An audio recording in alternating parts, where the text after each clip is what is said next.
राती छठी माता गाने आईले साँझ हे छठी कहाँ मागा मौली साँझ हे छठी कहाँ मागा मौली साँझ गमौली फलना बाबू के आंगना जहाँ गाय के गोबर सोनी पला रहे आंगना जहाँ केरा के थामा गड़ल रहे तहाँ राती छठी माता गाने आईली साँझ हे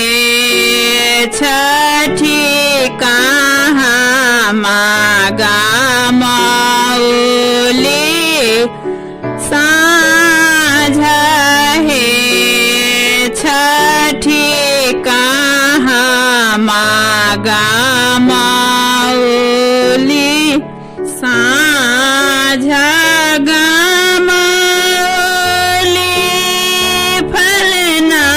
बाबू के आंगना जहाँ सातो अरग धइल रहे तहाँ जहाँ धूप गोला काओल रहे तहाँ राती छठी माता गाने आईली साँझ हे छठी कहाँ मागा मौली साँझ गमौली फलना बाबू के आंगना जहाँ कोसिया कुरबार धइल रहे तहाँ जहाँ धूप गोला काओल रहे तहाँ जहाँ फूल पाना सजल